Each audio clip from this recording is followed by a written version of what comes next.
In this segment, we talk about a specific type of acne scars, and that is called the rolling acne scars.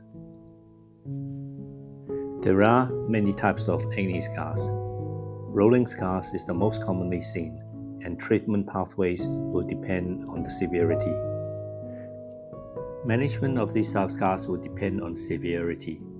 Some are superficial and some are deep. This case shows severely depressed rolling scars. There are usually several steps involved in the treatment of rolling scars.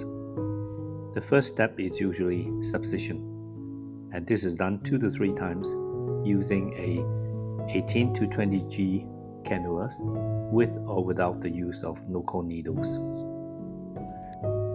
Step 2 is involved in raising the level of the scar. Sometimes we need a filler, and the treatment would depend on how severely depressed the scar is. Then this is followed by step 3, using some form of resurfacing techniques such as microneedling, radiofrequency, or CO2 laser. Microneedling alone is usually not effective for severely depressed acne scars.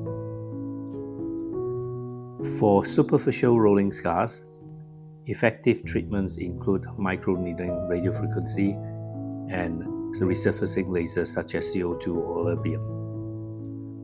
As a reminder, multiple treatments are required.